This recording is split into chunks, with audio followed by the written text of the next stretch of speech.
बाद तुमको इस एनिमे से प्यार हो जाएगा क्योंकि ये एनिमे इतनी ज्यादा अच्छी है। इस एनिमे के स्टार्ट में हम एक बहुत ही बड़े स्कल को देखते हैं जो कि एक राक्षस का होता है। उसके ऊपर एक मूर्ति होती है द फर्स्ट विजिट किंग की, जिसने इस राक्षस को मारा होता है। इस स्कल के पास एक चर्च होता है एंड एक दिन उस चर्च के फादर को अपने गेट के सामने दो छोटे बच्चे मिलते हैं जिनको कोई वहाँ पर छोड़कर चला गया होता है। फादर समझ जाते हैं कि दोनों बच्चे अनाथ है और वो उन दोनों को अपने साथ अंदर ले आते हैं। उन बच्चों की टी शर्ट पर उनके नाम लिखे होते हैं, जिनमें से एक तो बहुत ही शांत और प्यारा होता है जिसका नाम यूनो होता है, लेकिन दूसरा वाला थोड़ा बदमाश होता है और अजीब अजीब हरकतें कर रहा होता है। एंड यही हमारी एनिमे का मेन कैरेक्टर है एंड इसका नाम है आस्था। फिर हम देखते हैं 15 साल बीत जाते हैं एंड आस्था अपनी चर्च की सिस्टर लिली को ही प्रपोज कर देता है। वो उससे कहता है मैं बड़ा होकर विजिट किंग बनूंगा और आपको बहुत खुश रखूंगा, प्लीज मुझसे शादी कर लीजिए सिस्टर लिली। जिसपे सिस्टर लिली बोलती है नहीं, मैंने कितनी बार तुमसे कहा मैं तुमसे शादी नहीं कर सकती हूँ। लेकिन आस्था बहुत ज्यादा जिद्दी होता है एंड वो सिस्टर लिली से जिद करने लगता है कि वो उससे शादी कर ले। एंड सिस्टर लिली आस्था से बहुत परेशान हो जाती है और वो अपना मैजिक यूज करके आस्था को एक वाटर पंच मार देती है, जिससे आस्था वहीं पर बेहोश हो जाता है। सिस्टर लिली उसके पास जाती है और उससे पूछती है तुम ठीक तो हो ना।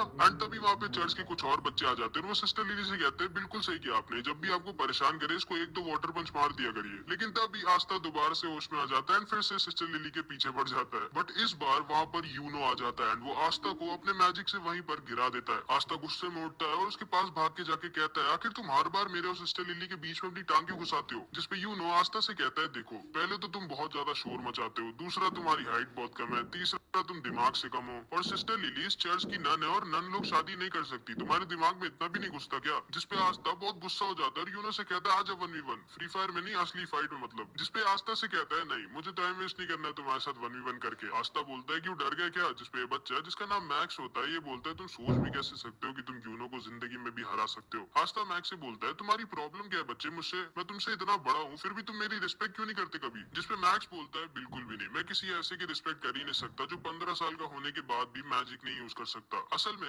आस्था के पास बिल्कुल भी मैजिक नहीं होता, मतलब आस्था एक ऐसे वर्ल्ड में होता है जहाँ पे मैजिक से ही सब कुछ होता है बिना मैजिक के। मैक्स आस्था से कहता है तुम सोच भी कैसे सकते हो कि तुम बिना मैजिक के यूनो जैसे पावरफुल मैजिशियन को हरा सकते हो। आस्था कहता है अच्छा यूनो अगर इतना ही स्ट्रॉन्ग है तो वो ये कर सकता है क्या। एंड वो बहुत ही तेज स्पीड में क्रंचेस मारने लगता है। असल में आस्था मैजिक तो यूज कर नहीं सकता, इसलिए वो एक्सरसाइज करके अपने आप को फिजिकली बहुत स्ट्रॉन्ग बना लेता है। मैक्स आस्था से कहता है कि तुम क्रंचेस मारकर विजिट किंग नहीं बन सकते क्योंकि विजिट किंग स्ट्रॉन्गेस्ट मैजिशियन होता है, स्ट्रॉन्गेस्ट बॉडी बिल्डर नहीं। एंड तभी यूनो अपने मैजिक से सिस्टर लिली के कपड़े सुखाने लगता है, जिसको देखने सारे बच्चे भाग के चले जाते हैं। एंड यूनो का भी सपना आस्था की तरह विजिट किंग बनने का होता है। सिस्टर लिली भी यूनो को थैंक यू कहती है उसकी हेल्प करने के लिए, जिसपे आस्था को बहुत जलन होती है एंड वो जल्दी से भाग के लकड़ियां काटने आ जाता है ताकि सिस्टर लिली उसको भी थैंक यू बोले। लेकिन इससे पहले कि वो लकड़ियां काटता है यूनो अपने मैजिक से लकड़ियां भी काट देता है। असल में इसको आस्था के सामने शो ऑफ करना थोड़ा पसंद होता है। मैक्स कहता है मुझे यकीन है अगला विजिट किंग यूनो ही बनेगा, तुम नहीं आस्था। एंड तभी वहाँ पर फादर भी आ जाते हैं एंड वहाँ आकर यूनो की तारीफ करने लगते हैं कि यूनो जरूर इस चर्च का नाम एक दिन रोशन करेगा। आस्था दुखी हो जाता है और कोने में अकेला जाकर बैठ जाता है। तभी उसके पास सिस्टर लिली आती है और उससे कहती है दुखी मत हो आस्था, थोड़े दिनों में तुम्हारी ग्रिमवॉर तुम्हें मिल जाएगी, फिर तुम भी मैजिक यूज कर पाओगे। जिसको सुनकर आस्था खुश हो जाता है और फिर से खड़ा हो जाता है और कहता है आप देखना सिस्टर लिली, मुझे इस दुनिया की बेस्ट ग्रिमवॉर मिलेगी एंड फिर मैं बहुत मेहनत करके सबसे ज्यादा स्ट्रॉन्ग बनूंगा एंड फिर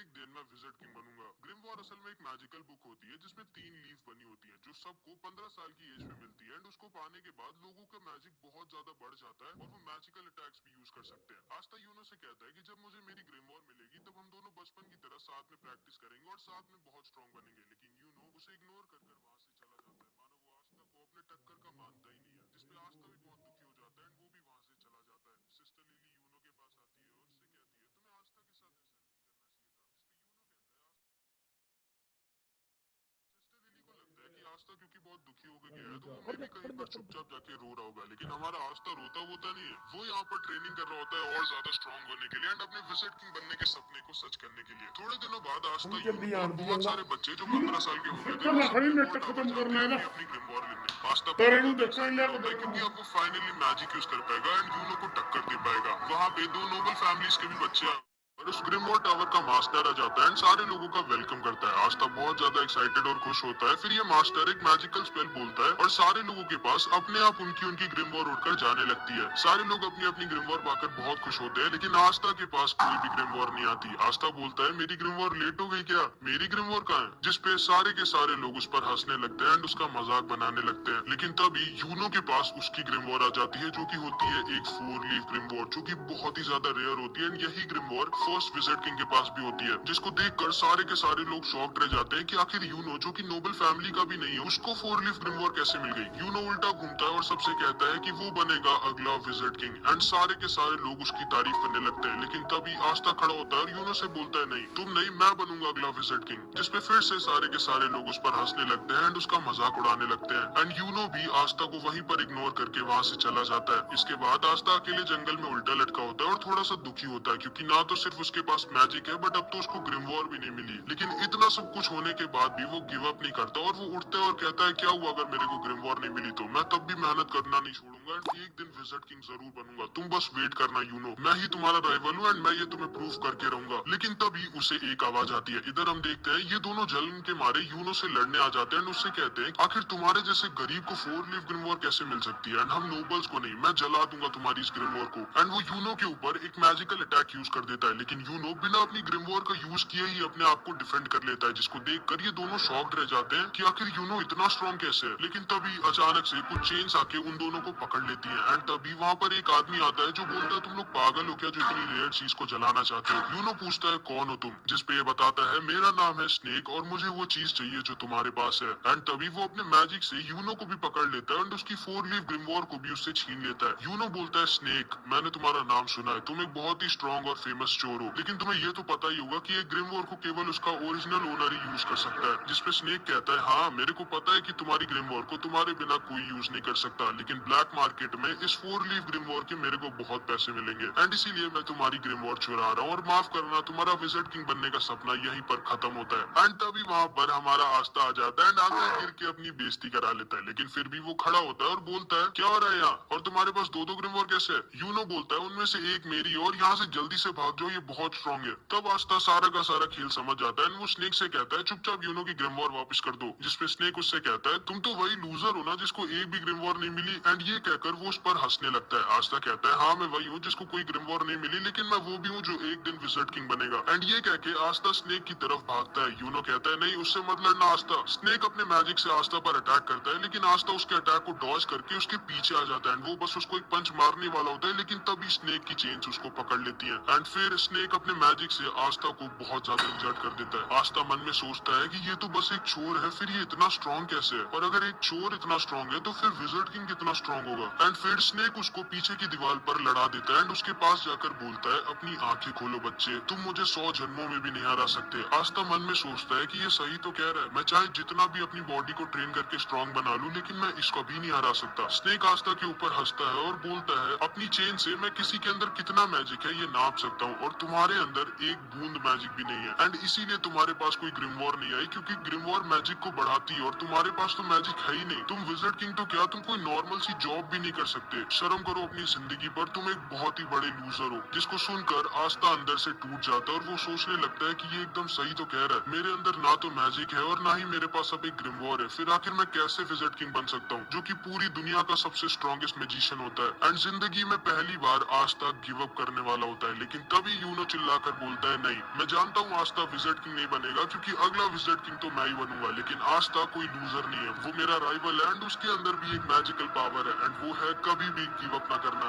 एंड इसको सुनते ही आस्था के अंदर मानो दोबारा से जान आ जाती है। वो स्नेक से कहता है दूर हट मुझसे। स्नेक उससे दूर हट जाता है एंड आस्था के पास से एक अजीब सी एनर्जी आने लगती है। आस्था यूनो से कहता है चिंता मत करो यूनो, मैं इस आदमी को तुम्हारी ग्रिमवॉर नहीं ले जाने दूंगा, चाहे उसके लिए मुझे मरना ही क्यों ना पड़े। एंड तभी आस्था के पास उसकी खुद की ग्रिमवॉर उड़कर आ जाती है, जो कि कोई नॉर्मल ग्रिमवॉर नहीं बल्कि एक 5 लीफ ग्रिमवॉर होती है, जो पूरी की पूरी दुनिया में सिर्फ एक ही है, मतलब यूनो से भी ज्यादा रेयर ग्रिमवॉर। दुनिया में 3 तरह की ग्रिमवॉर्स होती है। 3 लीफ ग्रिमवॉर जिसमें मैजिकल पावर्स होती है एंड ये बहुत कॉमन होती है। 4 लीफ ग्रिमवॉर जो कि बहुत रेयर होती है एंड इसमें मैजिकल पावर्स के साथ गुड लक भी होता है। एंड लास्ट में है 5 लीफ ग्रिमवॉर जो कि पूरी दुनिया में सिर्फ एक ही है एंड इसके अंदर एक डीमन होता है। एंड आस्था को फाइनली उसकी 5 लीफ ग्रिमवॉर मिल जाती है। यूनो आस्था को देखकर स्माइल करता है और बोलता है मुझे पता था आस्था, तुम वो जो इम्पॉसिबल को भी पॉसिबल कर सकता है, जैसे तुमने बचपन में किया था। एंड फिर हम इन दोनों का बचपन देखते हैं कि कैसे यूनो स्टार्टिंग में बहुत ही रोतड़ू था और छोटी छोटी बात पर रोता रहता था। एंड आस्था स्टार्टिंग से ही उसकी मदद करता रहता था और एकदम उसके बड़े भाई की तरह उसको प्रोटेक्ट करता था। फिर एक दिन बचपन में सिस्टर लिली आस्था और यूनो को पहले विजिट किंग की स्टोरी सुनाती है कि कैसे एक बार पूरी दुनिया पर एक बहुत ही बड़े और ताकतवर राक्षस ने हमला कर दिया था और हर जगह तबाही मचा दी थी। हर तरफ बस दुख ही दुख फैल गया था। लेकिन तभी अचानक से एक लड़का वहाँ आ जाता है और उन सबको बचा लेता है। एंड उसके पास एक 4 लीफ ग्रिमवॉर होती है एंड उसकी और उस राक्षस की बहुत दिनों तक लड़ाई होती है। लेकिन आखिरी में वो लड़का उस राक्षस को हरा देता है और दोबारा से दुनिया में सुख और शांति ले आता है। एंड वही बनता है फर्स्ट विजिट किंग, पूरी दुनिया का सबसे स्ट्रॉन्गेस्ट मैजिशियन। एंड इसी स्टोरी को सुनने के बाद आस्था और यूनो डिसाइड करते हैं कि वो दोनों भी बड़े होकर विजिट किंग बनेंगे। शाम को फादर आकर यूनो को एक लेटर देते हैं और उससे कहते हैं उस लेटर को विलेज के बाहर एक आदमी तक पहुंचाने के लिए। आस्था कहता है लो मैं चला जाता हूँ, लेकिन यूनो उसे मना कर देता है और कहता है नहीं, वो अकेला जाएगा। यूनो अकेला उस आदमी के पास पहुंच जाता है और उसे वो लेटर दे देता है। काफी रात हो चुकी होती है और आस्था को यूनो की चिंता होने लगती है। एंड फिर वापस लौटते वक्त यूनो को एक बड़ा सा आदमी घेर लेता है और वो उसका पेंडेंट उसे जबरदस्ती छीन लेता है। यूनो उससे कहता है प्लीज मुझे वो वापस कर दो, वो मेरे पेरेंट्स की आखिरी निशानी है। जिसपे हंसता और बोलता है चुपचाप यहाँ से भाग जाओ बच्चे, वरना मुझे तुम्हें जान से मारना पड़ेगा। जिसको सुनकर यूनो डर जाता है और रोने लगता है और सोचता है कि अब वो कुछ नहीं कर सकता। लेकिन तभी वहाँ पर आस्था आ जाता है और उस आदमी को पकड़ लेता है। यह आदमी आस्था को मारकर दूर फेंक देता है, लेकिन आस्था फिर से जाकर उसको पकड़ लेता है और जोर जोर से चिल्ला रहा होता है। यूनो बस आस्था को देख रहा होता है और सोच रहा होता है कि आखिर जब आस्था जानता है कि वो इस आदमी को नहीं हरा सकता, फिर वो लड़ क्यों रहा है इससे। आस्था को यह आदमी बहुत ज्यादा इंजर्ड कर देता है, लेकिन फिर भी आस्था गिव अप नहीं करता और उसको पकड़े रहता है और जोर जोर से चिल्ला रहा होता है कि यूनो का पेंडेंट वापस कर।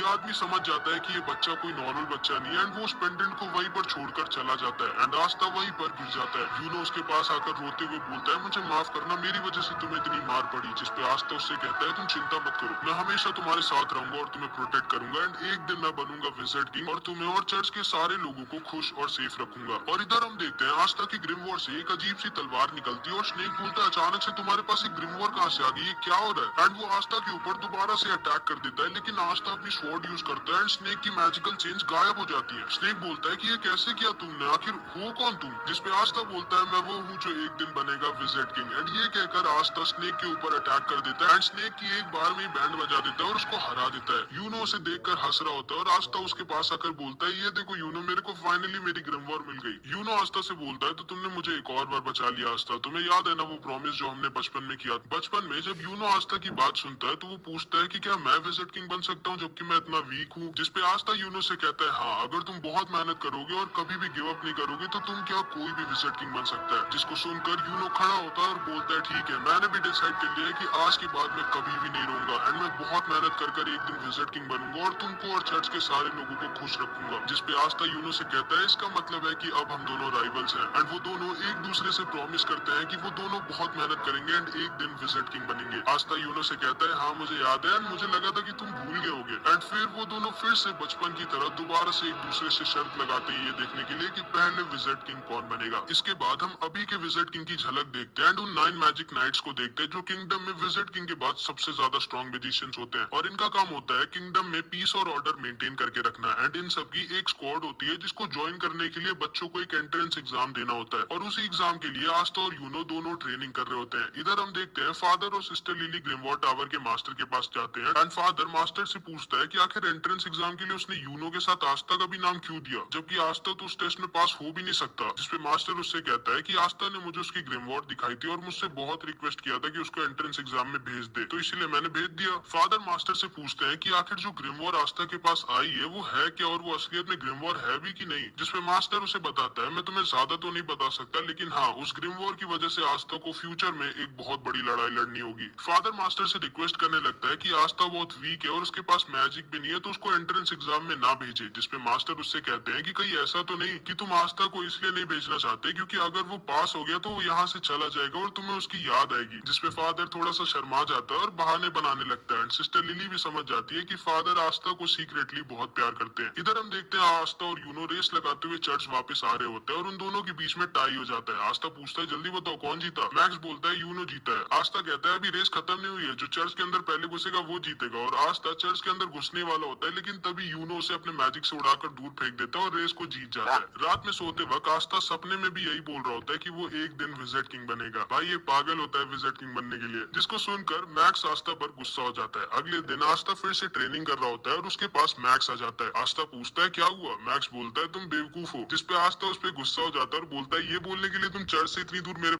बोलता है तुम बेवकूफ हो, जिसपे आस्था उस पर गुस्सा हो जाता है और बोलता है ये बोलने के लिए तुम चर्च से इतनी दूर मेरे पास आए हो। मैक्स उसे बोलता है कि तुम्हारे पास तो मैजिक भी नहीं है, तुम सोच भी कैसे सकते हो कि तुम मैजिक नाइट एग्जाम में पास होगे। आस्था बोलता है अब तो मेरे पास मेरी ग्रिमवॉर है एंड अब तो मैं जरूर से मैजिक नाइट एग्जाम में पास होऊंगा और एक दिन विजिट। लेकिन तभी उसको मैक्स बीच में रोक देता है और कहता है चुप रहो, जब देखो तब विजिट किंग तुम क्यों नहीं समझते कि हमारे जैसे गरीब और वीक लोगों के सपने पूरे नहीं होते। जिसपे आस्था उसके पास आता है और उससे चिल्लाकर बोलता है जरूर होते हैं। अगर तुम सपनों को पूरी दिल से चाहो और उसके लिए पूरी जान लगाकर मेहनत करो तो तुम्हारा जो भी सपना हो वो जरूर पूरा होगा। एंड जिंदगी में पहली बार मैक्स को समझ में आता है कि आस्था इतना बड़ा भी लूजर नहीं है। रात में फादर बहुत अच्छा खाना बनवाते हैं क्योंकि कल आस्था और यूनो एंट्रेंस एग्जाम के लिए जाने वाले होते हैं। आस्था बहुत खुश होता है और फादर आस्था को अपने पास बुलाकर उससे कहते हैं देखो आस्था, अगर तुम फेल हो जाओ तब भी ज्यादा दुखी मत होना, चुपचाप घर वापस आ जाना, हम लोग हमेशा तुम्हारे साथ हैं। एंड आस्था कहता है यही चीज आप यूनो को भी कहोगे ना कि सिर्फ मुझसे ही कह रहे हो? जिसपे फादर उससे कुछ भी नहीं कहते क्योंकि उन्हें पता होता है यूनो तो आसानी से पास हो जाएगा, बस आस्था की थोड़ी दिक्कत है। आस्था फादर से कहता है आप चिंता मत करो, मैं जरूर से इस मैजिक नाइट एग्जाम को पास करूंगा और उसके बाद मैं बनूंगा विजिट किंग और वापस आकर सिस्टर लिली से शादी करूंगा। लेकिन तभी सिस्टर लिली उसको अपने वाटर पन से चुप करा देती है। अगले दिन आस्था और यूनो अपनी जर्नी पर निकलने वाले होते हैं। सारे लोग उनको बेस्ट ऑफ लक और बाय बाय बोलते हैं। मैक्स बोलता है आस्था को बाय कहने की जरूरत नहीं है, वो जल्दी वापस आ जाएगा। लेकिन हाँ, अगर तुम किसी तरह पास हो गए आस्था तो मैं मान जाऊंगा कि हम जैसे लोग भी ड्रीम्स देख सकते हैं एंड फिर मैं भी मैजिक नाइट बनने के लिए मेहनत करूंगा। जिसपे आस्था उससे कहता है फिर तैयार हो जाओ मेहनत करने के लिए। एंड फिर आस्था और यूनो निकल जाते हैं अपने मंजिल की तरफ। सिस्टर लिली भी आस्था के जाने पर थोड़ी दुखी होती है एंड आस्था और यूनो बहुत ही लंबे सफर के बाद फाइनली पहुंच जाते हैं अपने मैजिक नाइट एंट्रेंस एग्जाम की जगह पर। अब कौन पास हुआ और कौन फेल हुआ ये हम नेक्स्ट पार्ट में देखेंगे। इस